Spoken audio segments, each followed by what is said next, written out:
الحمدللہ رب العالمین والصلاة والسلام علی رسولہ محمد وآلہ وصحبہ اجمعین اشہد ان لا الہ الا اللہ وحدہ لا شریک لہ واشہد ان محمدا عبدہ ورسولہ اما بعد۔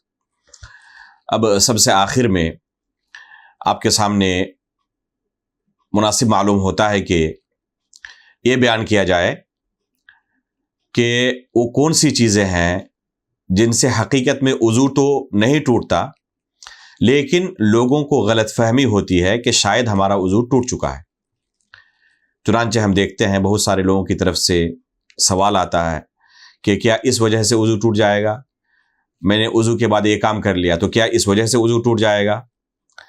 تو ایسے لوگوں سے ہم کہیں گے کہ صرف 4 چیزوں سے کسی انسان کا وضو ٹوٹتا ہے۔ ایک ہے پیشاب و پاخانے کے راستے سے کوئی چیز نکل جائے، دوسرا ہے کہ عقل زائل ہو جائے، چاہے بے ہوشی کی وجہ سے ہو یا سونے کی وجہ سے ہو، اسی طرح تیسری چیز ہے کہ شرمگاہ کو ڈائریکٹ ہاتھ لگائے، اور چوتھی چیز ہے اونٹ کا گوشت کھائے۔ ان 4 چیزوں کے علاوہ کوئی بھی چیز آپ کے ذہن میں آئے تو اس سے وضو نہیں ٹوٹتا۔ البتہ بعض چیزوں کا خصوصی طور پر نام لے کر بیان کرنے کی ضرورت ہے، جن کے بارے میں اکثر و بیشتر لوگوں کے ذہن میں غلط فہمیاں ہوتی ہیں کہ شاید ہمارا وضو ٹوٹ چکا ہے۔ مثال کے طور پر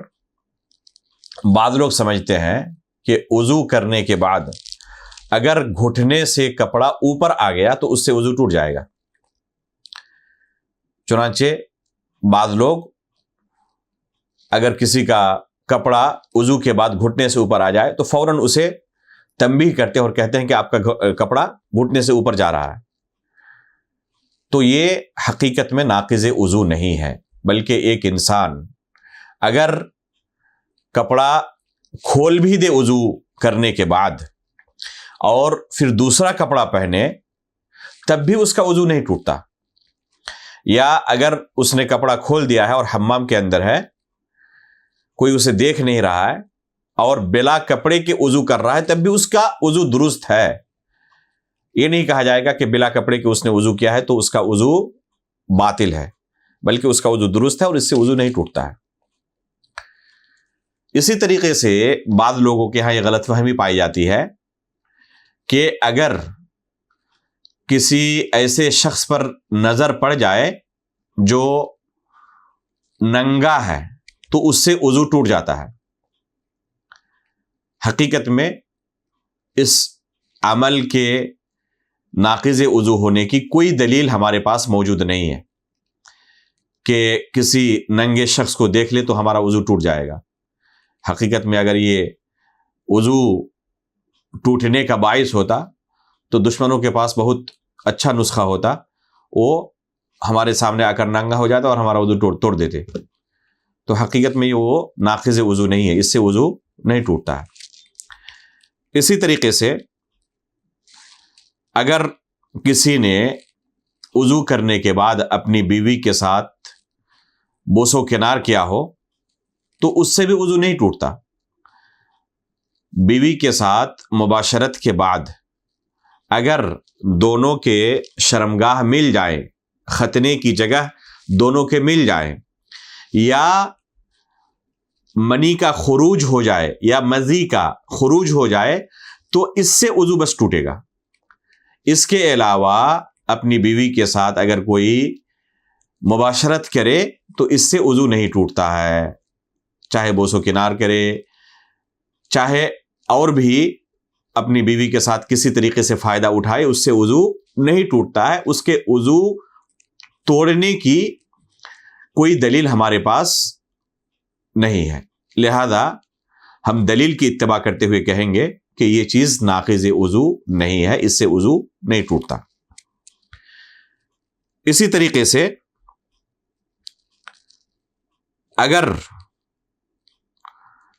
جسم کے کسی حصے سے خون نکل جائے، بہت تیز رفتاری کے ساتھ نکلے، پھر بھی وضو نہیں ٹوٹتا۔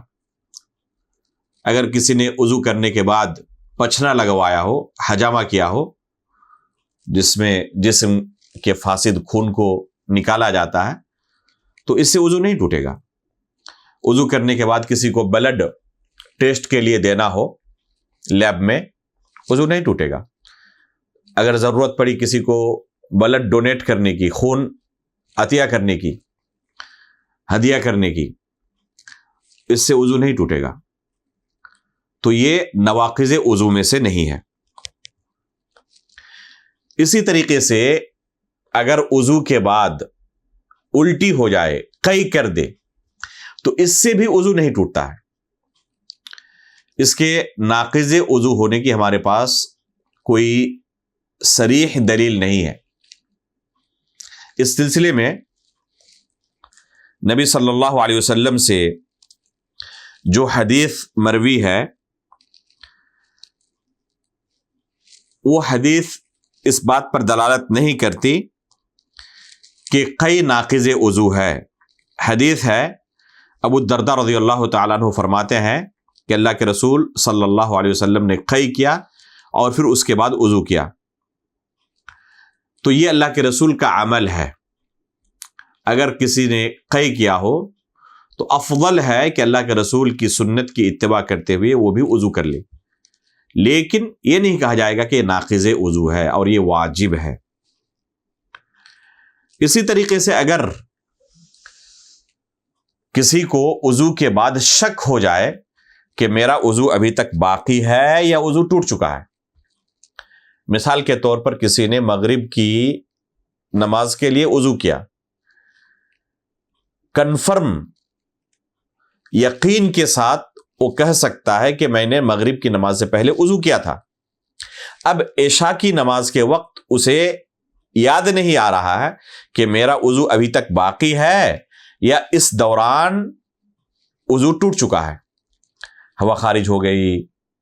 اس وجہ سے ہو سکتا ہے کہ میرا وضو ٹوٹ چکا ہو، اسے شک ہو رہا ہے، کنفرم اسے یاد نہیں ہے۔ تو ایسی صورت میں شریعت کا اصول یہ ہے، الیقین لا یزول بالشک، کہ یقین یہ شک سے زائل نہیں ہوتا۔ مغرب کے وقت وضو کیا تھا یہ یقین ہے، اور وضو ٹوٹا ہے یا نہیں ٹوٹا یہ شک ہے، تو شک یہ یقین کو ختم نہیں کرتا۔ اس یقین کو ختم کرنے کے لیے دوسرے یقین کی ضرورت ہے،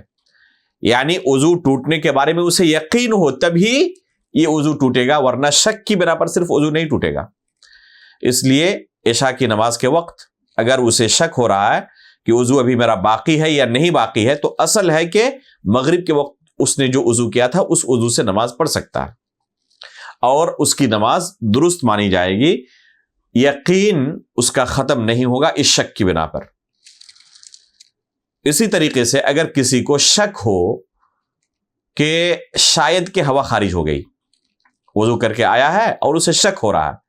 یا شک ہو کہ شاید پیشاب کا کوئی قطرہ نکل گیا ہے، تو صرف شک کی بنیاد پر اس کا وضو نہیں ٹوٹے گا جب تک کہ یقین نہ ہو جائے کہ حقیقت میں پیشاب کا کوئی قطرہ نکلا ہے یا ہوا خارج ہو گئی ہے، تب یقین کی بنیاد پر کہا جائے گا کہ اس کا وضو ٹوٹ چکا ہے۔ ہاں، اگر کسی کو پیشاب کے قطرے ٹپکنے کی بیماری ہو تو ایسے شخص کا وضو نہیں ٹوٹے گا۔ کسی کو بیماری ہے پہلے سے، پیشاب کے قطرے ٹپکتے رہتے ہیں، تو ظاہر سی بات ہے کہ ایسے شخص کو پیشاب کے قطرے باہر نکلنے کی وجہ سے پھر دوبارہ وضو کرنے کا حکم نہیں دیا جائے گا، کیونکہ اگر اسے دوبارہ پھر وضو کرنے کا حکم دیا جائے تو یہ ہمیشہ وضو کرتا ہی رہ جائے گا، کبھی بھی یہ نماز نہیں پڑھ پائے گا۔ اور شریعت کے اندر اس طرح کی مشقت نہیں ہوتی، لا یکلف اللہ نفسا الا وسعها، اللہ رب العالمین کسی شخص کو اس کی طاقت اور وسعت سے زیادہ مکلف نہیں کرتا، لہذا یہ نہیں کہا جائے گا کہ اس کا وضو ٹوٹ چکا ہے۔ اگر کسی کے ساتھ یہ بیماری ہے تو علماء اکرام مشورہ دیتے ہیں کہ عین نماز سے پہلے وہ وضو کرے،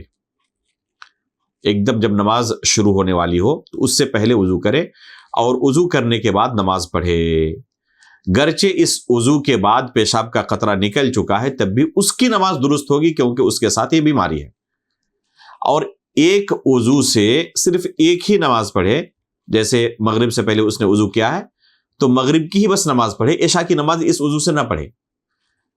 مغرب کی نماز میں بھی قطرے نکل چکے تھے، پھر بھی اس کی نماز درست ہوگی، لیکن اسی وضو سے اگر عشاء کی نماز بھی پڑھے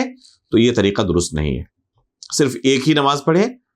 اور عین نماز سے پہلے وضو کرے، بہت پہلے جا کے وضو نہ کرے۔ تو اگر کسی کے ساتھ اس طرح کی بیماری ہے تو اس کا یہ حل ہے۔ تو اس سے اس شخص کا وضو نہیں ٹوٹے گا جس کے ساتھ یہ بیماری ہے، لیکن کسی کے ساتھ بیماری نہ ہو اور یقین ہو کہ پیشاب کا قطرہ نکل چکا ہے یا ہوا خارج ہو چکی ہے تو اس کا وضو ٹوٹ جائے گا، لیکن کسی کو صرف شک ہو کہ ہو سکتا ہے کہ قطرہ نکل گیا ہے یا ہوا خارج ہو گئی ہے تو شک کی بنا پر وضو نہیں ٹوٹتا ہے۔ اور آخر میں ہم کہیں گے کہ وضو کرنے کے بعد اگر کسی نے بال کاٹا ہو یا ناخن کاٹا ہو یا موزے پر مسح کیا تھا اور مسح کرنے کے بعد موزہ اتار دے تو ان تمام چیزوں سے وضو نہیں ٹوٹتا۔ نہ بال کاٹنے سے وضو ٹوٹتا ہے، نہ ناخن کاٹنے سے وضو ٹوٹتا ہے، نہ موزہ اتارنے سے وضو ٹوٹتا ہے۔ ان چیزوں کے ناقض وضو ہونے کی ہمارے پاس کوئی دلیل نہیں ہے، اور علامہ ابن المنذر رحمہ اللہ نے اس بارے میں اجماع نقل کیا ہے کہ ان چیزوں سے وضو نہیں ٹوٹتا۔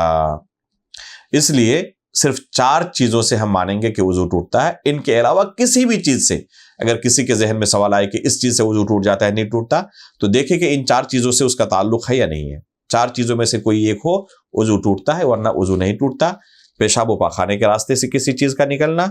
یا عقل کا زائل ہو جانا، یا پھر ڈائریکٹ شرمگاہ کو ہاتھ لگانا،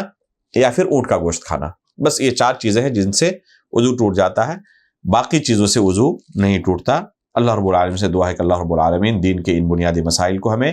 صحیح طریقے سے سیکھنے کی توفیق عطا فرمائے اور ان پر عمل بھی کرنے کی توفیق عطا فرمائے۔ آمین تقبل رب العالمین، وصلی اللہ علی نبینا محمد۔